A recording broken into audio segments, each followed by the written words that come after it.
Puji Tuhan, salam sejahtera dalam kasih Kristus. Senang sekali bisa bertemu kembali ya di dalam rumah Tuhan, memuji Tuhan dan belajar firman Tuhan. Seperti pujian yang kita mau memasuki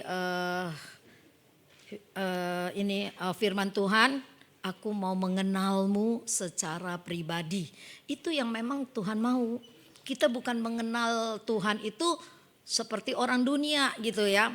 Seperti kita melihat Pak Jokowi di TV, seperti kita melihat Pak Prabowo di TV gitu. Presiden kita tahu. Nah, tapi kan kita nggak kenal ya. Nah, Tuhan yang kita sembah itu bukan seperti itu. Dia mau kita mengenal dia secara pribadi. Puji Tuhan. Malam ini saya mau bawa firman Tuhan tentang judulnya adalah bertahan atau bertumbuh. Tadi saya udah khawatir aja ya dua-duanya nggak bisa. Ternyata sebelah bisa ya San ya. Bertahan atau bertumbuh. Ya, bagaimana memulihkan keluarga Allah di abad 21 ini. Ya, ini mesti jadi pemikiran kita semua bahwa keadaan zaman boleh berubah. Dan berubahnya begitu cepat sekarang ini. Ya, berubahnya begitu cepat sehingga firman Allah aja sekarang udah mulai digeser. Firman Allah mulai yang dulunya misalnya saklek nggak boleh, sekarang boleh gitu ya. Kira-kira begitu keadaan zaman. Gereja Katolik sekarang dikatakan Vatikan mengizinkan perceraian. Dulu kan paling orang di Indonesia atau di seluruh dunia kalau mau bercerai harus persetujuan paus di Vatikan. Setuju nggak? Walaupun dia kagak kenal kita, tapi ada peraturan yang begitu kuat bahwa tidak ada perceraian. Tapi sekarang udah mulai bergeser katanya ya. Kalau keadaan pasangan itu membahayakan, salah satu membahayakan pasangannya, dan udah nggak tahan lagi, sekarang boleh gitu. Tapi nggak tahu udah disahkan atau belum. Tapi sekarang pergeseran itu udah mulai terjadi sedikit demi sedikit. Padahal firman Allah dari zaman dulu sampai hari ini tidak pernah berubah sedikit pun. Nah, ini yang harus kita belajar. Bagaimana fondasi kekristenan kita harus berakar seperti pohon korma yang pernah saya khotbah dulu. Fondasi kekristenan kita, pengenalan kita akan Allah itu harus kuat. Kalau kuat, maka ada pergeseran apapun kita tetap berpegang pada firman Tuhan itu. Karena kita tahu firman Tuhan ya dan amin, kuasanya ya dan amin. Dan tidak berubah dulu, sekarang dan selamanya. Maka ketika ada pujian yang sekarang lagi ngetop banget, ketika gunung itu tidak berpindah. Ya. Ketika masalahku tidak pernah selesai, sekali Yesus tetap Yesus. Itu orang yang mengenal Tuhan dengan kuat. Maka malam ini saya beri judul bertahan atau bertumbuh. Nanti kita belajar ya. Kita mau bertahan atau bertumbuh, atau bertahan dan bertumbuh gitu ya. Nah, kita baca dulu ayat pembukaannya Matius 13 ayat 22. Itu perumpamaan tentang penabur.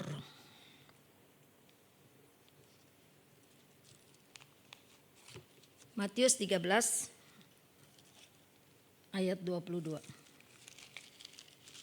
Kita buka Alkitab ya karena screen-nya kayaknya agak bermasalah dikit. 13 ayat 22 berkata begini. Ini perumpamaan tentang penabur, tentang seorang penabur ya.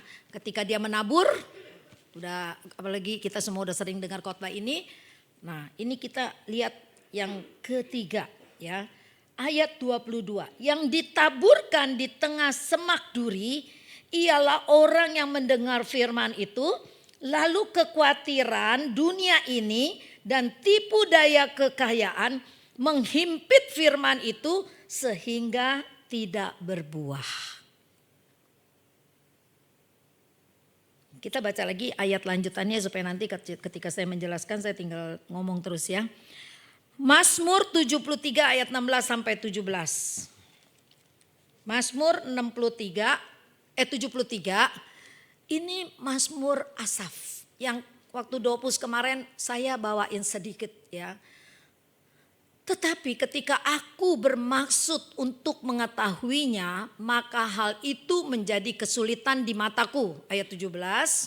Sampai aku masuk ke dalam tempat kudus Allah dan memperhatikan kesudahan mereka. Ayat 18 bicara apa coba Sony?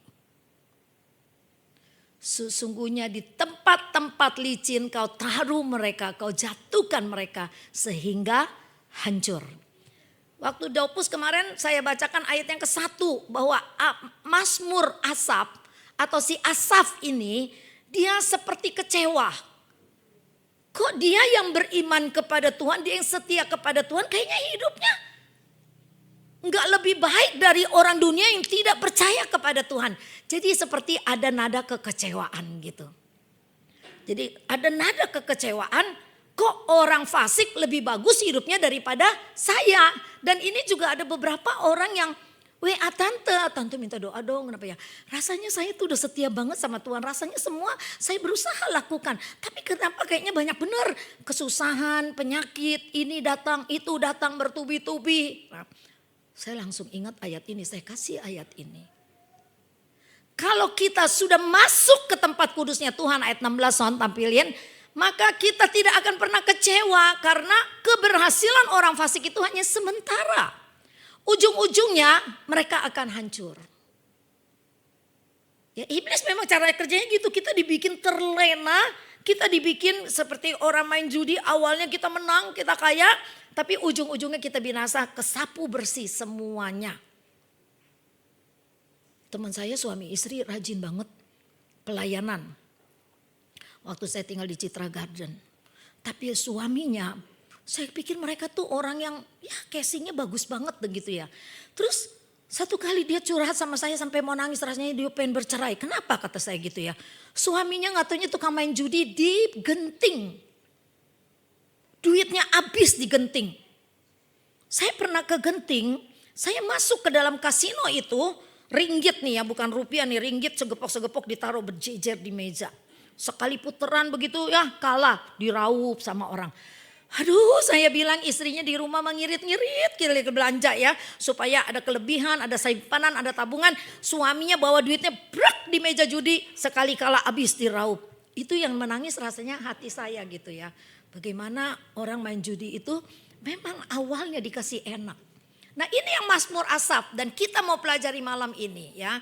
Bahwa kita tidak akan kecewa, kita akan dipulihkan oleh Tuhan keadaan hati kita, pikiran kita, rumah tangga kita, hidup kita. Bila kita bisa masuk ke dalam tempat kudusnya Allah. Ya. Ketika masuk ke dalam tempat kudusnya Allah, si Asaf ini, Mazmur Asaf baru mengerti. Sebelum dia masuk ke dalam tempat kudusnya Allah yang ada kecewa. Rasanya orang dunia lebih baik daripada dia. Tapi ketika dia masuk ke dalam ke tempat kudus Allah dan memperhatikan kesudahan mereka. Ayat 18 dikatakan bagaimana Son? Sesungguhnya di tempat-tempat licin kau taruh mereka, kau jatuhkan mereka sehingga hancur. Itu ujung-ujungnya tuh seperti itu. Mari kita keluarga Sekina yang malam ini hadir dan bisa mendengar firman Allah. Mari kita camkan firman Allah ya. Mungkin kita udah dengar berkali-kali apalagi tentang perumpamaan seorang penabur. Itu bukan main-main perumpamaan seorang penabur. Yang 13 ayat 22 ya. Dikatakan apa? Firman jatuh di tengah semak duri. Ialah orang yang mendengar firman Tuhan lalu kekhawatiran dunia ini dan tipu daya kekayaan menghimpit firman Tuhan sehingga tidak berbuah. Padahal nanti ayat penutup kita adalah Yohanes 15 ayat berapa itu? Tuhan ingin kita berbuah, perumpamaan pokok anggur yang benar itu. Ya, dia ingin kita berbuah. Tetapi kalau orang yang mendengar firman Tuhan dihimpit oleh kekhawatiran dunia dan tipu daya kekayaan menghimpit firman Tuhan sehingga tidak berbuah. Yuk kita bedah sedikit, kita lihat ya. Realita yang menyakitkan yang pertama. Ayo Son, kita mulai dengan yang pertama.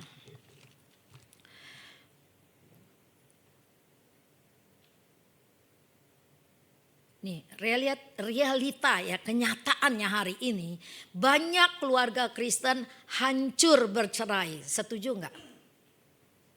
Banyak ya. Dulu berusaha kita sebagai orang Kristen mempertahankan rumah tangga kita jangan sampai hancur. Padahal orang dulu bukan cinta loh. Kadang-kadang cuma dijodohin. Tapi kok bisa sampai maut memisahkan sampai mati gitu. Tetap suaminya itu, istrinya itu. Nggak zaman dulu yang kayak engkong-engkong bininya ada 2, ada 3 gitu ya. Ya. Terus bini tua, bini muda akur katanya. Terus yang ini nih anak bini tua nih anaknya semua satu gereja gitu ya. Nah, banyak keluarga Kristen hancur bercerai. Banyak juga yang curhat sama saya mau bercerai. Dan ada juga yang sudah bercerai. Sedih banget. Nah, ini kan berbalik ke pola pikir kita.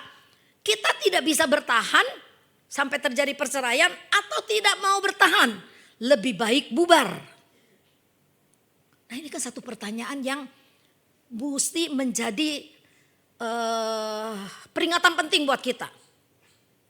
Maka itu pola pikir kita itu harus diluruskan oleh kebenaran firman Allah. Kalau enggak, keadaan TikTok, ya berita-berita di sosmed itu yang akan mempengaruhi kita. Sehingga kita mengambil keputusan berdasarkan, sekarang memang keadaannya seperti itu. Itu pastor itu aja bercerai, ternyata perkawinan kedua lebih bahagia. Ada kan? Cukup terkenal itu pastor. Sampai saya kaget, kirain saya dia baru bercerai, ternyata dia bercerai dulu waktu dia masih agak-agak muda-muda. Tapi istrinya gak meninggal sampai sekarang. Nah kan ini udah mulai terjadi pergeseran-pergeseran gitu ya. Nah mau bertahan atau tidak mau bertahan. Kalau tidak mau bertahan lebih baik bubar. Kalau mau bertahan maka bertahan terus sambil berdoa berserah kepada Tuhan. Pasti nanti ada sesuatu yang indah. Saya berani bilang gitu karena saya ngalamin. Saya dulu juga gak mau bertahan. Saya gak mau bertahan Tuhan. Coba kalau saya bilang gak mau bertahan, gak ada Ibu Nila hari ini berdiri di mimbar melayani pekerjaan Tuhan. Tapi karena saya mau bertahan bersama Tuhan, akhirnya saya bertumbuh bersama Tuhan. Dan saya mengeluarkan buah. Suami yang tadinya tidak mau percaya bisa percaya kepada Tuhan. Sehingga saya bisa bawa anak-anak saya, menantu saya untuk percaya kepada Tuhan. Sampai sekarang kepada cucu gitu. Memang kagak enak loh ketika kita bilang gue mau bertahan, gak enak. Itu kita akan ngesampingkan kebahagiaan kita.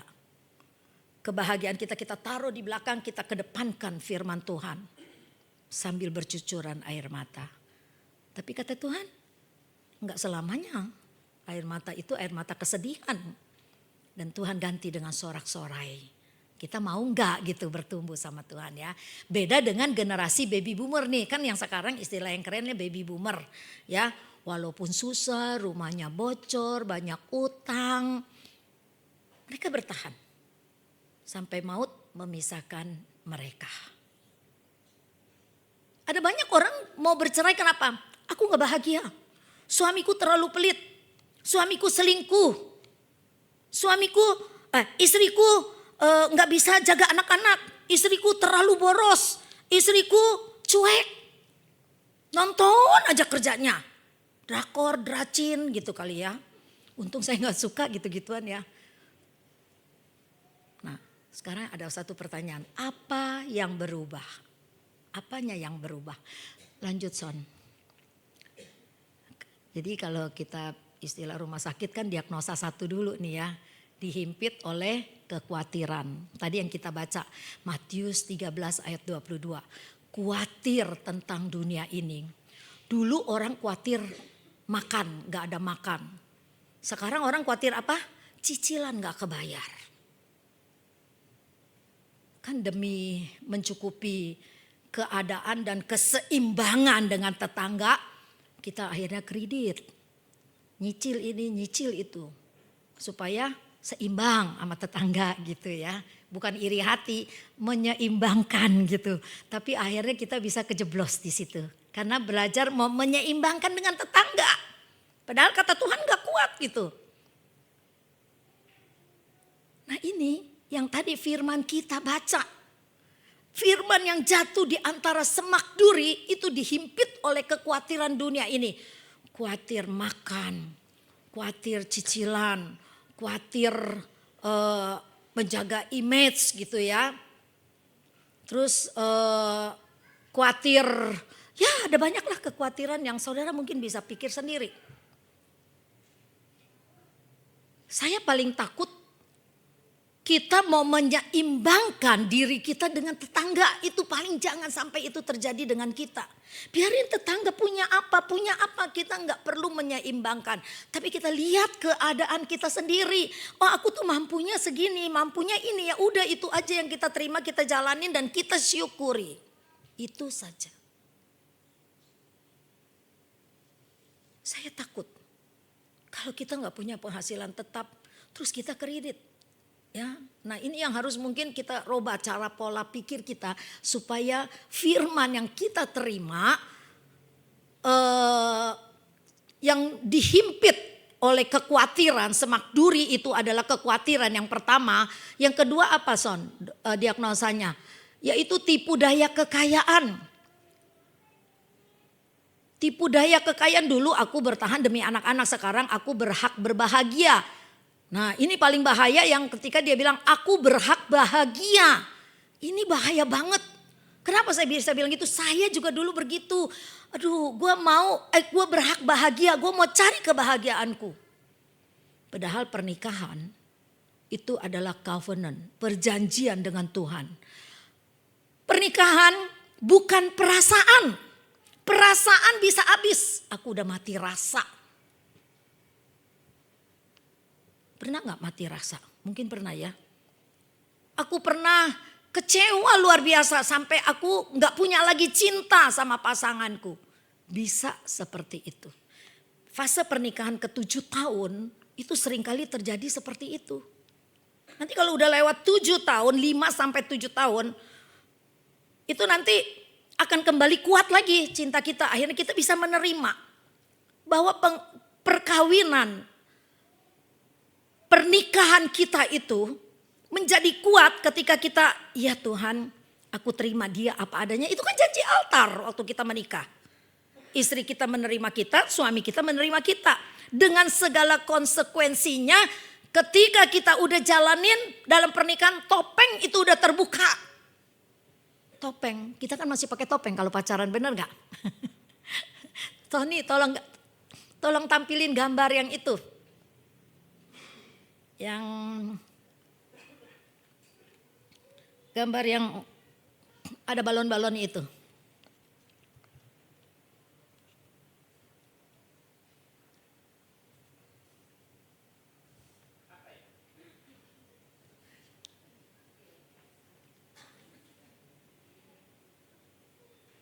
Belum keluar ya. Jadi sekarang ini kalau kita dilihat di sosmed ya, di IG, di FB misalnya kita lihat, wah kayaknya pernikahan dia bahagia banget. Jalan-jalan ke luar negeri, foto begitu indah. Itu kan di sosmed. Realitanya belum tentu seperti itu. Anak Tuhan yang kalau yang sungguh-sungguh, nah dia di sosmed dia begitu, dalam kehidupannya nyatanya dia begitu gitu loh. Bukan di sosmed dia indah gitu ya, sampai ada love tuh, balon-balon love, terus orang kasih tanda love gitu ya, like gitu maksudnya. Tapi kan ini dikatakan sosmed vs realita. Realitanya di belakang daripada handphone sosmed itu mereka ngegosipin kita mungkin, ngomongin kita mungkin. Nah karena hidup kita gak sesuai dengan yang ada di sosmed. Ini makanya ini juga jadi satu bahaya yang akhirnya kita memframing diri kita begitu bagus tapi enggak sesuai. Sampai ada orang yang bilang begini ya, dulu yang bawa saya jadi Kristen dia. Tapi ketika saya jadi Kristen dia tinggalin saya. Nah ini kan bahaya. Enggak jadi kesaksian. Enggak bertumbuh menurut saya ya. Apalagi berbuah, enggak. Maka kalau kita anak Tuhan, kita mengenal Tuhan secara pribadi. Bahwa firman Tuhan tidak berubah, bahwa kita berakar di dalam Tuhan, bahwa kita dibentuk oleh firman Tuhan. Kita tidak akan memframing diri kita itu seperti di sosmed. Yang indah, yang penuh dengan love. Tapi kenyataannya tidak. Akhirnya bukan menjadi kesaksian berkat bagi orang lain, menjadi momok. Momok tuh artinya orang enek melihatnya gitu loh ya. Jangan sampai itu terjadi. Maka kita harus mengenal Tuhan secara pribadi. Firman Tuhan harus kita tanamkan di dalam hidup kita ya. Ada yang kedua. Diagnosa yang keberapa ya tadi ya? Ketiga. Oh iya hebat kamu Frederick, God bless you. Tapi jangan ketawa sendiri ya. Yang ketiga. Diagnosa yang ketiga adalah tidak ditanam. Rumah dibangun di atas pasir. Ayatnya tampilin. Matius 7 ayat 26.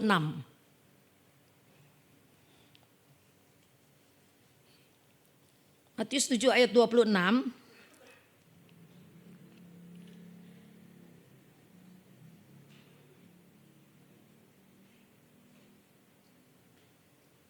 Rumah yang dibangun di atas pasir, maka ketika ada angin badai, dia akan roboh.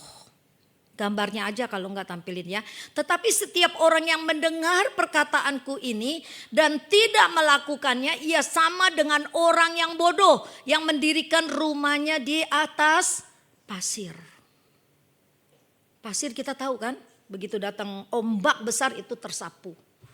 Ombak nggak datang, ada angin kencang aja dia udah bergoyang. Tapi orang yang tampilin gambarnya, Sony.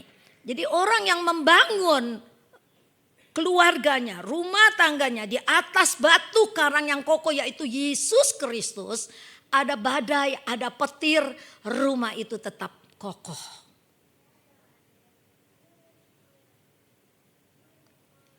Waktu gempa bumi. Coba bukan hanya di Jogja yang saya pernah pergi. Di mana-mana terjadi selalu ada cerita begini. Ini rumah roboh, ini enggak. Terus ini roboh, ini enggak. Kan jadi pertanyaan ya kenapa? Terus ya orang-orang selalu bilang gini, wah keajaiban Tuhan. Yang kiri kanan roboh, yang ini enggak roboh. Sebetulnya itu kembali kepada fondasi. Ya, saya pernah tanya, kenapa rumah ini enggak roboh? Karena rumah ini ketika dibangun mereka gali fondasinya dalam.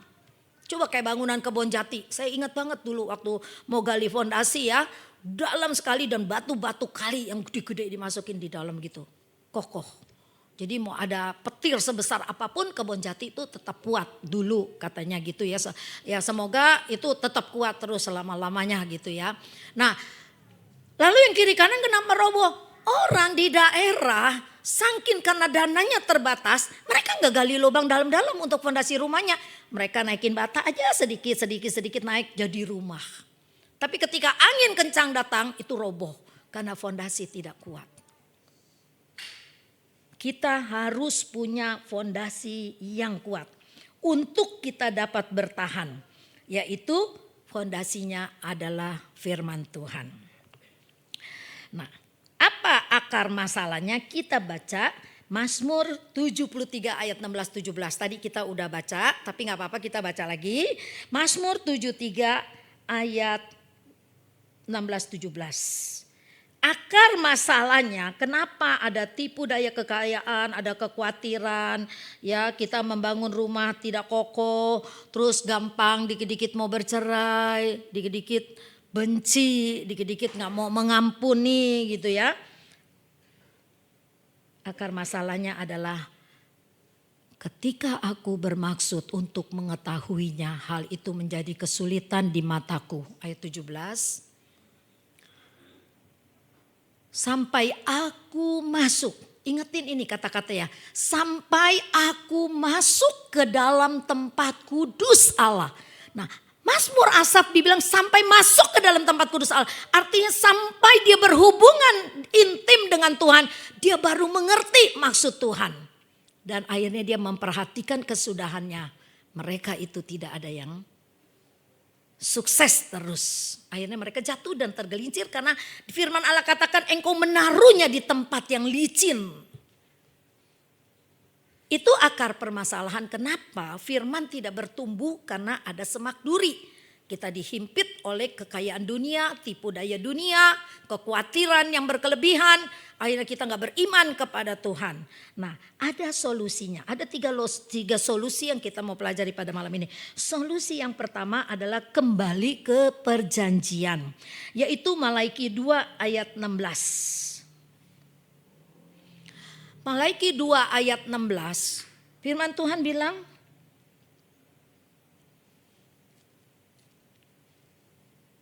ini akar masalah. Sekarang kita udah masuk ke dalam 3 solusi yang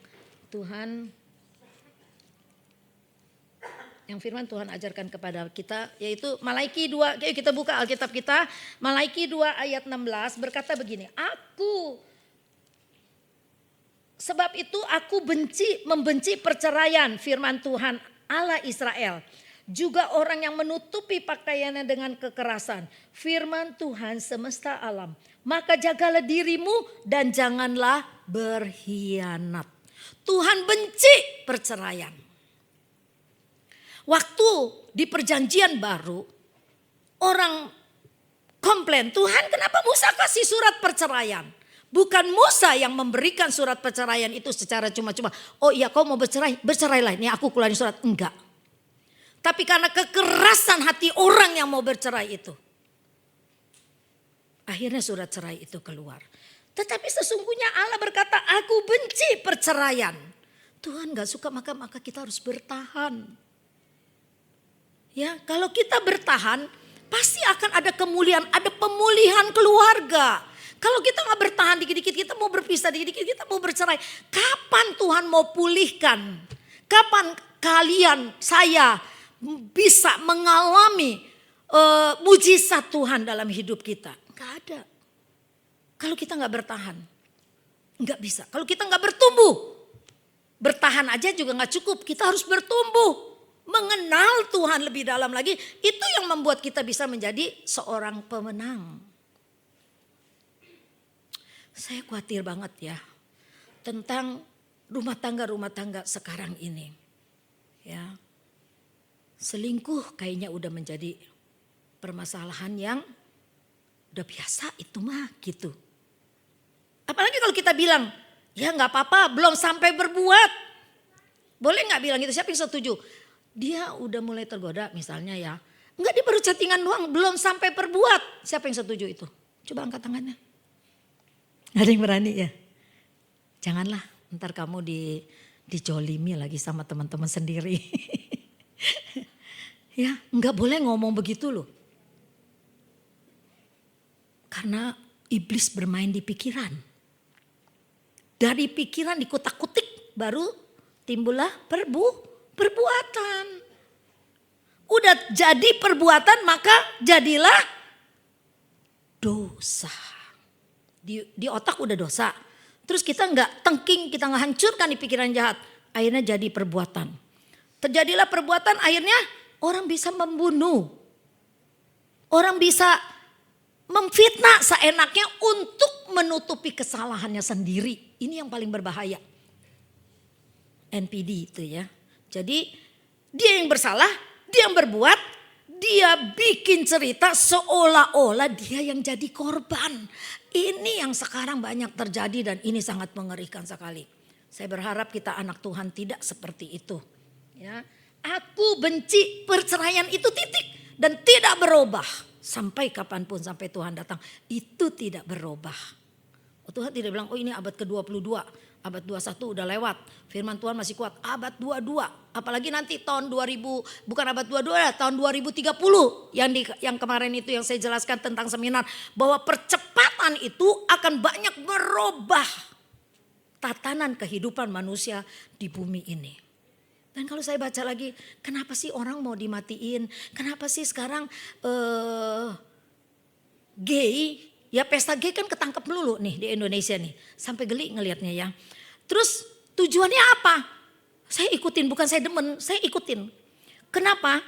Karena gay sama gay kan sejenis, gak bisa punya anak. Jadi populasi manusia di bumi ini jadi berkurang. Kan kalau laki perempuan, kata Tuhan beranak bercucu penuhi bumi. Nah ini iblis gak mau seperti itu. Jadi akhirnya laki-laki dengan laki-laki, perempuan dengan perempuan. Dan orang sekarang gak mau punya anak. Misalnya mau punya anak satu cukup. Kenapa? Karena Illuminati nanti yang akan berkuasa. Dan mereka duitnya kencang. Dan mereka sekarang udah taruh posisi orang-orang di tempat-tempat yang sangat kuat gitu. Misalnya PM lah, wakilnya PM lah, wali kotanya lah. Udah semua boti-boti semua begitu. Nah kenapa? Supaya populasi manusia itu sedikit, nggak berkembang biak seperti yang firman mau. Dan orang yang berkuasa nanti satu manusia yang dikatakan antikris itu adalah bukannya setan. Tapi manusia yang berhati iblis yang akan memerintah seluruh dunia dengan satu sistem. Nah ini kita sekarang sedang menuju ke sana loh. Kita sedang menuju kepada satu sistem itu. Maka populasi manusia harus diperkecil. Supaya nanti gampang monitornya. Yang hasil itu yang saya jelaskan apa? Langit kita udah nanti tahun 2030 penuh dengan satelit-satelit. 20.000 lebih satelit dipasang di langit-langit kita. Jadi kita kemana aja dimonitor. Itu dunia yang sekarang. Nah, bagaimana kita nih udah dengar firman Tuhan. Kita mau jadi keluarga Allah yang kuat atau keluarga Allah yang ngikutin zaman. Ya udah memang dunianya harus begitu, ikutin aja. Jangan nanti kalau misalnya 2030 kita belum mati, seandainya kita harus jalani kita udah kuat. Seandainya 2030 belum sampai kita udah mati, saya mestinya di antara kalian kan saya paling tua. Mungkin saya mati duluan misalnya gitu. Saya mati di dalam satu iman yang kuat kepada Tuhan. Ya, jadi nanti waktu Tuhan datang, orang yang mati dulu beriman kepada Tuhan dan dibangkitkan dulu. Ya, nah di dalam kita kembali kepada perjanjian Tuhan. Seringkali kita pakai perasaan, makanya nikah itu bukan pakai perasaan. Kalau pakai perasaan kan bisa habis. Ya, aku udah gak cinta lagi. Terus kita berdoa sama Tuhan begini, Tuhan aku sudah gak ada cinta lagi sama dia Tuhan. Tuhan aku udah capek Tuhan. Padahal kita harus tanya sama Tuhan gini, Tuhan ini proses berat amat. Tuhan mau bentuk aku jadi apa? Sepertinya, mestinya doanya seperti itu. Tuhan mau bentuk aku jadi apa? Kuatkan aku Tuhan. Ini suamiku nih saya seperti gini. Seperti setan dah misalnya kasarnya begitu ya. Karena galaknya misalnya. Atau nih istriku nih gak tahu diri banget gitu. Bilang sama Tuhan. Tuhan tolong. Kalau memang aku sedang dalam pembentukan Tuhan, kuatkan aku. Supaya aku jangan berdosa di hadapan-Mu. Perkawinan yang suci, yang diberkati itu tetap aku junjung tinggi. Karena aku tahu pasti ada pemulihan. Kita harus percaya loh di dalam segala proses yang terjadi pasti ada pemulihan. Nggak mungkin Tuhan izinkan ini terjadi, biarin mati. Gak usah dipulihkan. Ini terjadi lagi udah biarin. Dia memang orangnya bandel. Gak mau bertobat. Enggak loh, Tuhan yang kita sembah itu gak seperti itu. Pasti dia akan pulihkan. Asal kita mau terbuka hatinya dan percaya akan pimpinan Tuhan. Minta Roh Kudus kuatkan kita. Solusi yang kedua. Bangun mezbah di rumah. Bangun mezbah di rumah maksudnya. Ada gambarnya. Yang lagi berdoa. Son. Soalnya saya gak ngerti gitu ya. Nih kirim gambar ntar mestinya bagaimana. Nanti kirim ke Randy ya. Biar dia bikin PPT lagi. Belajarlah sekarang mau seperti itu supaya rapi gitu ya. Jadi bangun mezbah di rumah artinya begini. Ulangan 6 ayat 6 dan 7 berkata begini. Ayo kita baca. Ulangan 6 ayat 6. Siapa yang hafal enggak? Garis besarnya aja, misalnya enggak hafal seluruh ayat, garis besarnya kita hafal. Ulangan 6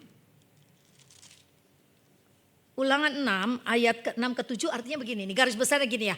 Bila engkau bangun, bila engkau tidur, perkatakan terus firman Tuhan. Nah itu, kita mesti hafal ayat firman Allah. Walaupun tidak seluruh tapi kita mengerti intinya. Ulangan 6 ayat 6, apa yang kuperintahkan kepadamu pada hari ini haruslah engkau perhatikan. Haruslah engkau mengajarkannya berulang-ulang kepada anak-anakmu dan membicarakannya apabila engkau duduk di rumahmu, apabila engkau sedang dalam perjalanan, apabila engkau berbaring dan apabila engkau bangun. Artinya saya ulangi lagi sekali lagi bahwa di dalam segala keadaan, di dalam segala waktu perkatakan terus firman Tuhan. Jadi anak-anak terpateri. Dulu asal ngomel mesti nyambungnya ke firman Tuhan. Nanti anak pasti bilang gini, ntar lagi berfirman, kata dia gitu ya. Ya karena pikiran saya kan penuh firman. Jadi kalau udah ngomel ya. Gini ya. Terus nyambung kepada firman Tuhan. Firman Tuhan kan bilang begini-begini, apalagi kalau gak mau ke gereja. Saya tuh emosinya bukan main kalau gak mau ke gereja. Anak-anak udah tahu. Untung cucu saya sekarang gak begitu. Yang anak-anak itu pada bilang gini, ntar lagi firman Tuhan keluar. Kadang-kadang mau marah, akhirnya jadi lucu juga. Kemarin saya bilang gini, males kan pada cuci piring. Saya juga udah males cuci piring ya. Sekarang mami gak mau cuci piring. Popo gak mau cuci piring. Abis makan cuci piring. Karena tangan Popo udah keriput. Saya bilang gitu. Mula-mula Karina jawab, udah tua kali. Maksudnya keriput bukan cuci tangan. Bukan cuci piring. Tua. Terus kata si Marcel bilang gini, emang Popo masih muda, katanya gitu. Iya biar tua juga gak mau keriput lah. Jadi ini sering cuci piring jadi keriput. Maksud saya supaya mereka mau cuci piring gitu kan ya. Akhirnya gak jadi marah, ketawa terbahak-bahak. Lucu gitu ya. Ada aja gitu intermezzo yang akhirnya ya memang harus seperti kadang-kadang kita harus bercanda gitu kan. Saya orangnya juga bawel banget sebetulnya ya. Kalau gak bawel mungkin gak bisa bawa firman Tuhan ya. Jadi Sony gak bisa keluar dari gambar ya Son ya. Jadi kita mesti ada satu hari 15 menit deh. Kalau saya bilang 1 jam kelamaan. 1 jam tanpa handphone. Ngumpul sekeluarga, ayo kita berdoa, kita baca ayat firman Tuhan. Bisa gak 1 jam tanpa handphone? Gak bisa ya. Saya juga bingung karena kalau 1 jam gak ada handphone ini nanti gue mau balas WA apa gimana gitu. Kayak bisnis besar aja gitu ya. Tapi mesti belajar begini, minimal 10 menit. Setiap hari 10 menit handphone kita taruh, kita buka Alkitab, ajak anak-anak berdoa 10 menit aja. Atau mungkin kelamaan 10 menit, 5 menit aja belajar begitu. Belajar doa malam. Saya kalau pulangnya gak kemalaman atau pas ngumpul gak terlalu malam. Saya kan orangnya kadang-kadang gak bisa juga tidur terlalu malam. Kadang-kadang kalau udah capek banget 7:30 tidur. Saya ajak mereka baca ayat 1 aja. Kan anak-anak kalau diajak baca ramai-ramai kan gak mau lama-lama. 1 ayat aja kita pilih yang mudah dimengerti itu ayat. Jangan cari ayat yang ditawari raja ini raja itu memperanakan siapa, jangan. Ya, cari ayat di Mazmur atau di Amsal hikmat. 1 ayat aja. Apalagi kalau anaknya masih kecil, besok kita ulangin lagi. Akhirnya dia hafal tuh kan. Ketika dia udah hafal baru kita ganti ayat. Terus kita doa. Gak perlu panjang. Yang penting ada waktu bersama. Itu yang namanya membangun mesbah keluarga. Saya juga sempat mesbah keluarga saya acak-acakan ketika anak udah mulai gede. Tapi ketika COVID terjadi itu kembali lagi Tuhan pulihkan gitu ya. Waktu COVID kan kita gak bisa kemana-mana. Kita mesti berdoa nih supaya kita jangan mati duluan gitu kan. Jadi diawali dengan ketakutan akhirnya timbul satu kesadaran aku harus bangun mesbah kembali ya. Terus yang solusi ke berapa ya? Solusi ketiga. Mesbah keluarga itu adalah kekuatan yang luar biasa untuk melawan dunia. Solusi yang ketiga, jangan jalan sendiri. Pengkhotbah 4 ayat 9 10. Pengkhotbah 4, kita buka dengan cepat. Pengkhotbah, nanti latihan sama ya sebentar ya. Karena udah mau ini nih, udah mau nyanyi. Pengkhotbah habis Amsal. Pengkhotbah 4 ayat 9 dan 10. Pengkhotbah 4 ayat 9 sampai dengan 10, firman Tuhan berkata begini. Berdua lebih baik daripada seorang diri, karena mereka menerima upah yang baik dalam jerih payah mereka. Karena kalau mereka jatuh, yang seorang mengangkat temannya, tetapi wahai orang yang jatuh yang tidak mempunyai orang lain untuk mengangkatnya. Ya, ini ayat bisa begini. Berdua lebih baik, tapi 3 seperti kepang, seperti rambut dikepang kan 3 ya, dililit. Dulu saya ingat banget tuh pendeta siapa tuh yang dari Sunter, siapa ya, Nathanael pernah khotbah tentang kafa. Kafa itu adalah rambut yang dikepang-kepang itu menjadi kekuatan yang luar biasa untuk menggambarkan waktu itu Yesaya 40 tentang bahwa kita yang semakin dekat sama Tuhan itu seperti Raja Wali yang terbang tinggi. Jadi ada kayak kafa, jadi seperti ada lilitan yang mengikat. Nah, di dalam penjelasan untuk tentang keluarga ini, kita mau bertahan atau bertumbuh, ayat ini bisa menjadi bagian begini. Kita perlu teman, kita perlu komunitas. Ya. Jadi misalnya komsel, komunitasnya itu misalnya komsel, kita butuh komsel, kita butuh seorang mentor, kita butuh seorang hamba Tuhan yang bisa kita percaya. Ketika kita ada masalah, oh ini pemimpinku, aku mau bertukar pikiran dengan dia. Jadi jangan sendiri, terus kita udah sendiri, kita menyendiri, nggak mau berbagi, kita rasa kita kuat, padahal nggak kuat. Akhirnya ambil keputusannya salah. Tapi kalau ada mentor, kamu didoakan. Ada komunitas yang baik, misalnya komsel, di komsel kamu itu kamu akrab banget. Nah, ternyata dengan komsel itu akhirnya kamu berbaur. Terus dilihat, orang lain kok suami istri manis-manis. Kita juga kepengen seperti itu kan. Akhirnya lama-lama suami kita, istri kita terpengaruh menjadi satu hubungan yang harmonis karena kita punya komunitas yang baik. Ya, itu solusi yang ketiga. Jangan jalan sendiri-sendiri, kita perlu orang lain. Karena gereja adalah rumah sakit, bukan museum. Jadi ada banyak yang sakit dan perlu disembuhkan. Kita semua sakit, kita perlu disembuhkan. Ya, puji Tuhan. Nah, yang terakhir Yohanes 15 ayat 5 penutup. Di luar aku, kamu tidak bisa berbuah. Tuhan tidak panggil kita hanya untuk bertahan. Dia panggil kita untuk berbuah. Artinya dari kehidupan kita bisa jadi berkat bagi orang lain. Bisa bawa orang untuk datang dan percaya kepada Kristus. Mungkin malam ini ada yang sedang di ujung tanduk hidupnya. Atau keadaan ekonominya sedang terpuruk parah. Mari seperti Asaf, Mazmur 73. Kita masuk ke dalam tempat kudusnya Tuhan. Masuk dan mengenal Tuhan lebih dekat lagi. Dan percayakan semuanya. Pasti ada pemulihan. Jadi Tuhan mau kita bertahan atau bertumbuh? Coba jawab. Tuhan mau kita bertahan atau bertumbuh? Keren. Bertahan dan bertumbuh. Jadi kita ganti ataunya. Bukan bertahan atau bertumbuh, tapi Tuhan mau kita bertahan dan bertumbuh, berbuah. Tapi semua harus di dalam kerangkanya firman Tuhan ya. Ini tuh saya tulis ya. Saya ajak kita semua ambil 3 langkah minggu ini. Ayo belajar ya. Janjian 1 jam atau 15 menit. Mode pesawatnya kan ada aeroplane mode ya, mode pesawat itu. Terus kita ngobrol, kita doa sebentar ya. Jangan kan ngobrol di meja makan ada gambarnya tuh ya. Di meja makan bukan gambar aja. Kita sering kan kalau ke restoran lihat dah. Kita masuk ke restoran semua pada duduk, semua pada pegang HP. Mamanya, papanya, anak semua. Terus akhirnya pada diem semua. Wah pada ketak-ketik. Gak ada ngobrol lagi. Nah coba kita belajar.